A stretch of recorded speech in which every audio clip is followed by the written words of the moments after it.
سلام سامعین، پیش خدمت ہیں آپ کے اپنے channel Elia reads and review پہ حمید فریدی سیریز کا یہ ناول رائفل کا نغمہ پارٹ 14 اور یہ لاسٹ بھی ہو سکتا ہے۔ اچانک اس کے حلق سے ہلکی سی چیخ نکل گئی تھی کیونکہ اسے اپنی پشت سے دیوار سرکتی ہوئی محسوس ہوئی تھی۔ وہ سنبھلی نہیں اور دوسرے ہی لمحے وہ فرش پہ چت لیٹی ہوئی تھی۔ دیوار میں خلا سا پیدا ہو گیا تھا۔ جہاں وہ گری اس نے اپنے سرہانے ایک یوریشین عورت کو اور ایک مرد کو کھڑے دیکھا۔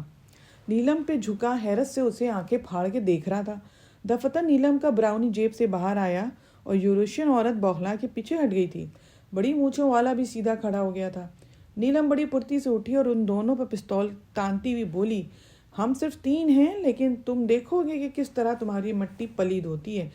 یہ ڈرامہ ہو رہے ہیں میڈم، بڑی مونچھوں والے نے یوریشین سے کہا تھا۔ یہ لوگ کون ہیں؟ عورت بھر رہی بھی آواز میں بولی، اور یقیناً یہ لوسی تھی۔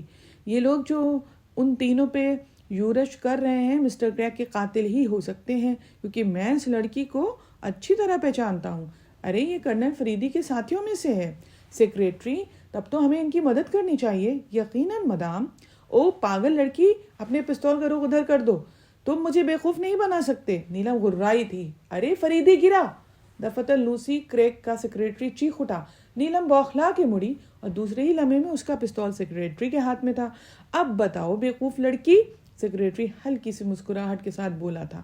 چلو۔ سیکریٹری نیلم کو ڈھکیلتا ہے اسی کمرے میں لے آیا جہاں فریدی اور امر سنگھ مجرموں کی مرمت کر رہے تھے۔ سیکریٹری نے اپنا ریوالور بھی نکال لیا تھا۔ ایک فائر ہوا اور صرف سیکریٹری کی آواز سنی جو کہہ رہا تھا، خبردار، تم سب الگ ہٹ جاؤ اور آپ سب اپنے چہروں سے نقابیں ہٹا دیجیے۔ وہ سب جہاں تھے رک گئے تھے اور سب نے اپنے ہاتھ بھی اٹھا دیے تھے۔ ایک آدمی کا ہاتھ جیب کی طرف جا رہا تھا کہ سیکریٹری نے فائر کر دیا۔ ابھی میرے پاس 10 فالتو راؤنڈ ہیں، اس لیے بہتر ہے کہ اچھا مدام آپ ہی ان کی نقابیں الگ کر دیجیے، مگر ان میں کرنل فریدی کہاں ہیں؟ تمہیں دھوکہ تو نہیں؟ لوسی بولی تھی۔ ہرگز نہیں، اس لڑکی کا نام نیلم ہے اور وہ امر سنگھ ہے۔ اور تم امر سنگھ، ان سبوں کی نقابیں ذرا الگ تو کرو، جلدی کرو ورنہ میں تمہیں آنکھ مار مار کر مار ڈالوں گا۔ یک بیک نیلم چوک پڑی۔ اب وہ آنکھیں پھاڑ پھاڑ کر سیکریٹری کو گھور رہی تھی۔ چلو چلو جلدی کرو امر۔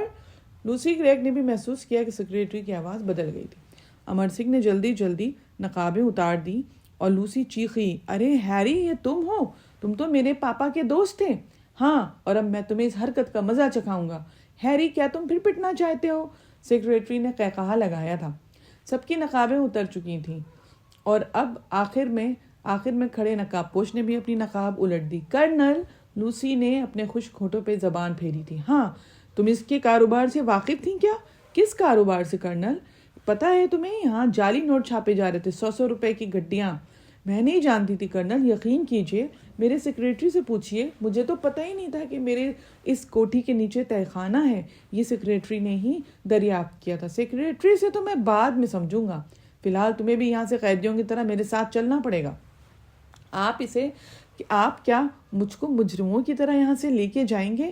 بالکل مجرموں کی طرح لے کے جاؤں گا، اور اگر آپ اسے اس طرح سے لے گئے نا، میں یہیں خودکشی کر لوں گا۔ سیکریٹری نے نیلم والا پستول اپنے ہاتھ میں لیتے ہوئے کن پٹی کی طرف لگا کے کہا۔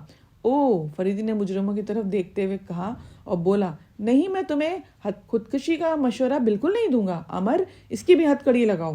یہ کپتان صاحب ہے جناب، میں نے پہچان لیا ہے، امر بولا تھا۔ کوئی صاحب بھی ہوں، یہ مجرموں ہی کی طرح کوتوالی لے جائے جائیں گے کیونکہ میں انہیں صرف لوسی کریگ کے سیکریٹری کی حیثیت سے جانتا ہوں۔ ویسے اگر یہ اپنے متعلق محکمے کے سپرنٹینڈنٹ کو اطمینان دلا سکیں تو ان کی ہتھکڑیاں نکال دی جائیں گی۔ دفتن سیکریٹری گرج کر بولا تھا، ہینڈز اپ، اور سب نے اپنے ہاتھ اوپر اٹھا دیے تھے۔ نیلم اور امر نے بھی تقلید کی تھی۔ میڈم واپس چلیے، سیکریٹری نے کہا، پچھلی دیوار کی خلا کی طرف ہٹنے لگا اور دھیرے دھیرے وہاں پہ خلا برابر ہو گئی تھی۔ ہیری حیرت سے دیکھ رہا تھا۔ بالکل ہی گدھا نہیں ہے، فریدی بولا تھا۔ دوسری صبح سام کریگ کی کوٹھی پولیس والوں کی بھاری بھرکم جوتوں کی آواز سے گونج رہی تھی۔ فریدی نے سارے تہہ خانوں کے راستے کھول رکھے تھے۔ لوسی کمپاؤنڈ میں پولیس کے نصب کیے ہوئے خیمے میں مقیم تھی۔ سپرنٹینڈنٹ فاروقی بہت مشغول نظر آ رہا تھا۔ وہ سب فریدی کی رپورٹ کے منتظر تھے اور فریدی باہر ٹینٹ میں لوسی سے بات کر رہا تھا۔ میں آپ سے زیادہ آپ کے اسسٹنٹ کی ممنون ہوں کرنل صاحب، انہوں نے کس طرح مجھے مجبور کیا کہ میں ان پر اعتماد کروں، ورنہ دنیا کی کوئی قوت مجھ سے اس پراسرار مینٹل پیس کے متعلق کچھ معلوم نہیں کر سکتی تھی جس پہ سرخ رنگ کا بلب تھا۔ لیکن آپ نے مجھے اس کے متعلق کیوں نہیں بتایا تھا؟ مجبوری تھی، آپ کے اسسٹنٹ نے ہی مجھے منع کیا تھا۔ خیر، آپ کو یقین ہے کہ آپ اپنے بیان میں کوئی تبدیلی نہیں کریں گی؟ میرا بیان حقیقت میں مبنی ہے۔ مجھے خدشہ ہے کہ آپ کو شاید یہ کوٹھی چھوڑنی پڑے گی۔ میں چھوڑنے کو تیار ہوں۔ نہیں، میرا خیال ہے صرف یہ کوٹھی کے ساز و سامان ہی سمیت ضبط ہوگی، باقی سب آپ ہی کرے گا، اس کی مجھے خوشی ہوگی۔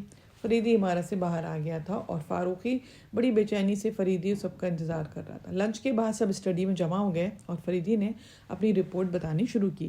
سام کریگ نے بڑی چالاکی سے اپنا گروہ ترتیب دیا تھا۔ اس کے ساتھی اس کی اصلیت سے واقف تو نہیں تھے، وہ سب سے الگ رہ کر بھی اس بزنس کو کنٹرول کر سکتا تھا۔ آپ نے دیکھا ہے یہاں جعلی نوٹ چھاپے جاتے ہیں جو یہاں سے ایک ہمسایہ ملک میں اسمگل کر دیے جاتے تھے اور وہاں سے ان کے ایوز سونا اسمگل ہوتا تھا عوض میں۔ وہاں سے وہ نوٹ مشرقی وسطی کی طرف جاتے تھے جہاں ان کی قیمت اصل سے 1.5 گنا بڑھ جاتی تھی۔ سام ان کے عوض سونا وصول کر لیتا تھا۔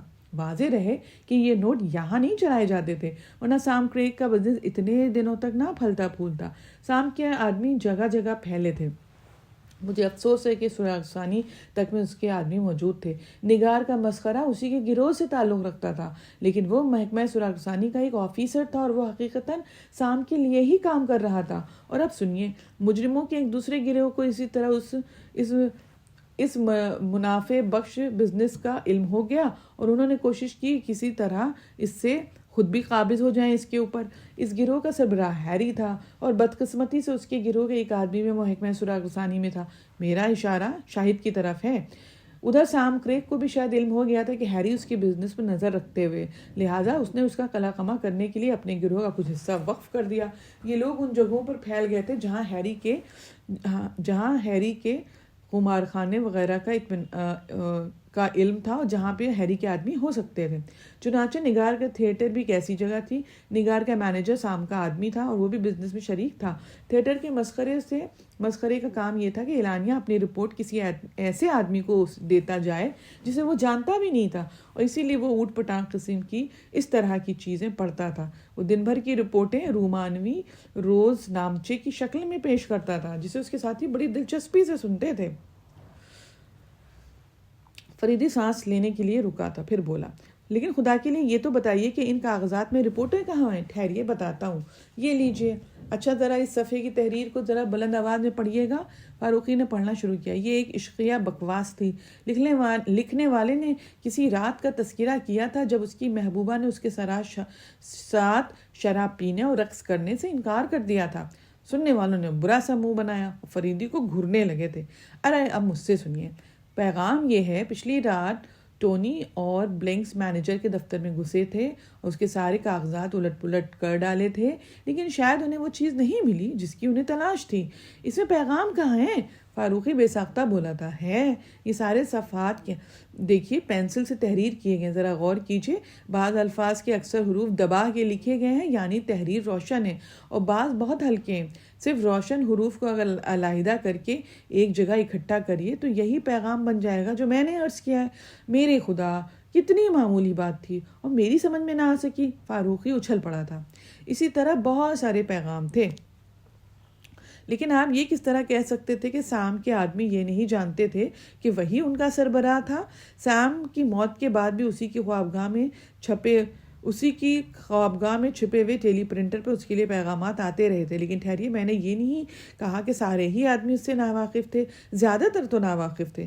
مجھے ابھی تک 50 آدمیوں میں سے صرف 2 مل چکے ہیں جو یہ جانتے ہیں کہ سام ان کا ہیڈ تھا۔ ایک ہے نگار کا مینیجر اور دوسرا ایک معمولی حیثیت کا آدمی ہے۔ سام کریگ نے اس کوٹھی کی کمپاؤنڈ میں ایک چھوٹی سی عمارت بنوائی تھی جو صرف 2 کمروں پہ مشتمل تھی۔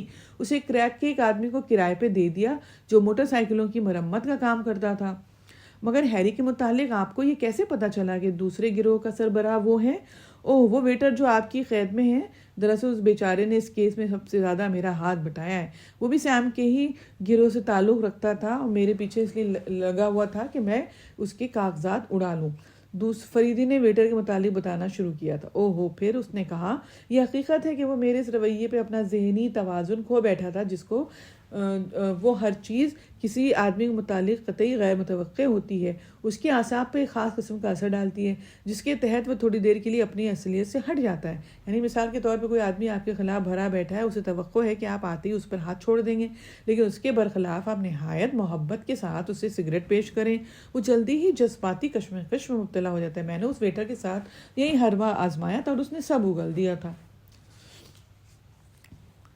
اور جب وہ ہوش میں آیا تھا تو میں اسے دوسرے ریسٹورینٹ میں لے آیا تھا اور پھر وہ اتنا نروس ہو گیا، میں نے جب سیسا پگھلتے دیکھا تو اسے سانچے میں ڈھالنا شروع کر دیا. میں نے اس سے کہا کہ میں نے اس کی شکل اسی لیے تبدیل کی ہے کہ وہ اپنے ہی کسی آدمی کی گولی سے محفوظ رہے. میں نے اس پر یہ بھی بتایا کہ اور اس نے بتایا کہ میرا خیال صحیح ہے، یہ ایسا کیونکہ اس کی جان کو خطرہ تھا، ایسا ہو سکتا تھا.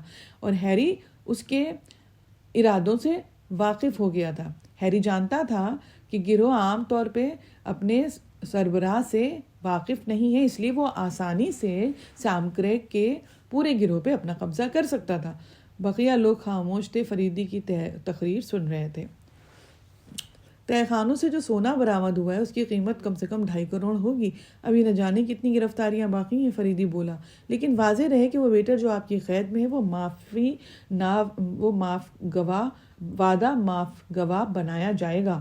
تو نگار والے قتل کا الزام آپ کسے ٹھہراتے ہیں؟ 100% ہیری کو. جب شاہد کو اس کی اصلیت کا علم ہو گیا تو اس کے علاوہ اور کیا کہا جا سکتا ہے؟ ہیری کے ہی کسی آدمی نے رائفل لوڈ کی تھی. اس کے بعد ضابطے کی کارروائیاں ہو گئیں اور فریدی جس کا کام قریب ختم ہو گیا تھا ہوٹل روم میں واپس آ گیا. حمید سے اس کی ملاقات نہیں ہوئی تھی کیونکہ وہ تو اس کی ڈر سے بھاگا پھر رہا تھا کہ کہیں فریدی سختی سے اس سے باز پرس نہ کرے. اس نے اسے اطلاع دیے بغیر لوسی پر ڈورے کیوں ڈالے تھے. نیلم موجود تھی، وہ فریدی کو دیکھ کر مسکرائی تھی. میرے خیال ہے کہ آپ بابا کو معاف کر دیجئے، اس نے کہا تھا. وہ ہے کہاں پتہ نہیں، مگر ارے میں اب اس سے اچھی طرح خبر لوں گا. تنگ آ گیا ہوں، اگر میں کسی کام پہ لگاتا ہوں تو دم نکلنے لگتا ہے اور خود مجھے اطلاع دیے بغیر کنویں میں چھلانگ لگا دے گا، آگ میں کود پڑے گا. اگر اس نے مجھے سام کریگ کی خوابگاہ کے مینٹل پیس کے متعلق بتایا ہوتا نا تو اس کیس میں اتنی دیر ہی نہ لگتی. اور پھر یہ کیس ایسا تھا کہ اسے اپنی تفتیش کی رپورٹ باضابطہ طور پہ دینی چاہیے تھی کیونکہ اس میں محکمے کے 2 آفیسر بھی تھے. میں سچ کہتا ہوں اگر پچھلی رات وہ نکل نہ گیا ہوتا نا وہاں سے تو میں اس کے ہاتھوں میں ہتھکڑیاں ضرور ڈالتا. تو آپ نے اسی لیے کہا تھا کہ وہ گدھا ہی نہیں ہے؟ فریدی کچھ نہ بولا تھا اور وہ سگار اپنا سلگانے لگا تھا. یہ خوبصورت سی داستان یہاں ختم ہوئی. آپ بتائیں کہ آپ کو کیسی لگی. اس خوبصورت داستان کے ریویو میں کیا ہی کہیں کہ ابن صفی نے حمید کو ایک بالکل نئے انداز میں سامنے لایا کہ جو فریدی نے آخر میں کہا ہی ہے کہ اگر وہ جو کسی کام کے لیے کہتا ہے تو وہ اتنا کامچور اور نٹھلا بن جاتا ہے کہ اسے لگتا ہے کہ کوئی کام ہی اسے نہیں کرنا ہے، لیکن جب اپنی پہ آ جائے وہ خود جو بھی چاہ لے تو نہ جانے کیا کس طرح کی بھی مہم وہ اکیلے سر کر سکتا ہے. تو حمید کے سر پہ بھی تھوڑا سہرا اس کیس کا بننا چاہیے. اور اگر یہ کتاب آپ کو ملتی ہے تو اس کو ضرور پڑھنا چاہیے. اگر آپ ہمارے چینل کو سبسکرائب کر چکے ہیں تو بہت بہت شکریہ. ہر آلٹرنیٹ ڈیز پر چیک بھی کر لیا کیجیے.